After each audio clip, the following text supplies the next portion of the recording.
পারা নম্বর 1, পৃষ্ঠা নম্বর 20, ডান দিকের পৃষ্ঠা। সূরার নাম হচ্ছে আপনার বাকারা। কুলু আমান্না বিল্লাহি ওয়া মা উনজিলা ইলাইনা ওয়া মা উনজিলা ইলা ইব্রাহিমা। আসসালামু আলাইকুম ওয়া রাহমাতুল্লাহ। সম্মানিত প্রিয় ভিউয়ার্স, আপনারা কেমন আছেন? আশা করি অনেক ভালো আছেন। আমি অনেক ভালো আছি আলহামদুলিল্লাহ। আরেকটি গুরুত্বপূর্ণ ভিডিও নিয়ে উপস্থিত হলাম আমি আপনাদের সম্মুখে। তো ভিডিওটি স্কিপ না করে পুরো ভিডিওটি দেখবেন। তো ভিডিওটি কি, একটি গুরুত্বপূর্ণ আপনার মাসআলা। একজন আল্লাহর বান্দা আমাকে আপনার মাসআলাটি জিজ্ঞেস করেছেন। তো আমার মন চাইলো যে এটা আমি ভিডিওর মাধ্যমে আমি মাসআলাটা বলি, তাহলে অনেকের ফায়দা হবে। মাসআলাটা কি, ফজরের সুন্নত নামাজের কোনো সুনির্দিষ্ট সূরা আছে কিনা, যদি থাকে তাহলে কোন সূরা পড়া উত্তম, এটা হচ্ছে আপনার প্রশ্ন। দেখুন, ফজরের আপনার সুনির্দিষ্ট সূরা বলতে আপনার দুটি সূরা আছে। দুটি সূরা, এটা হচ্ছে আপনার যিনারা আম মানুষ, যিনারা আপনার এইরকম সাধারণ মানুষ, তিনাদের জন্য দুটি সূরা।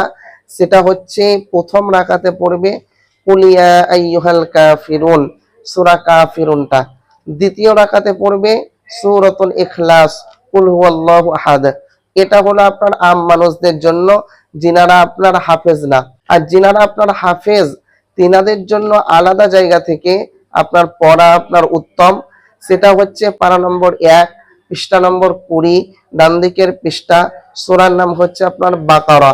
কুলু আমান্না বিল্লাহি ওয়া মা উনজিলা ইলাইনা ওয়া মা উনজিলা ইলা ইব্রাহিমা ওয়া ইসমাঈলা ওয়া ইসহাকা ওয়া ইয়াকুবা ওয়াল আসবাতি ওয়া মা উতিয়া মূসা ওয়া ঈসা ওয়া মা উতিয়ান নাবিয়্যুনা মির রাব্বিহিম লা নুফাররিকু বাইনা আহাদিম মিনহুম ওয়া নাহনু লাহু মুসলিমুন। এটা হলো প্রথম রাকাত। আর দ্বিতীয় রাকাতে পড়বে পারা নম্বর 3, পৃষ্ঠা নম্বর 17, বাম দিকের পৃষ্ঠা।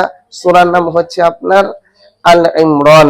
কি পড়বেন? কুল ইয়া আহলাল কিতাবি তাআলাউ ইলা কালিমাতিন সাওয়াইন বাইনানা ওয়া বাইনাকুম আল্লা না'বুদা ইল্লাল্লাহা ওয়া লা নুশরিকা বিহি শাইআন ওয়া লা ইয়াত্তাখিযা বা'দুনা বা'দান আরবাবাম মিন দুনিল্লাহ ফা ইন তাওয়াল্লাউ ফাকুলু আশহাদু বিআন্না মুসলিমুন। এটা পড়বেন। আশা করি উত্তরটি পেলেন। যিনারা আম মানুষ, যিনারা আপনার হাফেজ না, তিনাদের জন্য সূরা কাফিরুন এবং সূরা ইখলাস। আর যিনারা আপনার হাফেজ, তিনাদের জন্য সেই দুই জায়গা থেকে পড়া, এই দুটো হচ্ছে আপনার উত্তম। আশা করি উত্তরটি পেয়ে গেলেন। তো আর আমি ভিডিওটি বাড়াচ্ছি না, দেখা হচ্ছে আপনাদের সম্মুখে নতুন কোন একটি ভিডিওতে শীঘ্রই। আর আপনাদের কাছে আমার আবেদন, যদি আপনারা চ্যানেল থেকে দেখেন অবশ্যই চ্যানেলটিকে সাবস্ক্রাইব করবেন, আর যদি পেজ থেকে দেখেন অবশ্যই পেজটিকে ফলো করবেন। দেখা হচ্ছে আপনাদের সম্মুখে নতুন কোন একটি ভিডিওতে শীঘ্রই। ততক্ষণ আপনারা ভালো থাকুন, সুস্থ থাকুন, আমার জন্য দোয়া করুন। আসসালামু আলাইকুম ওয়া রাহমাতুল্লাহ।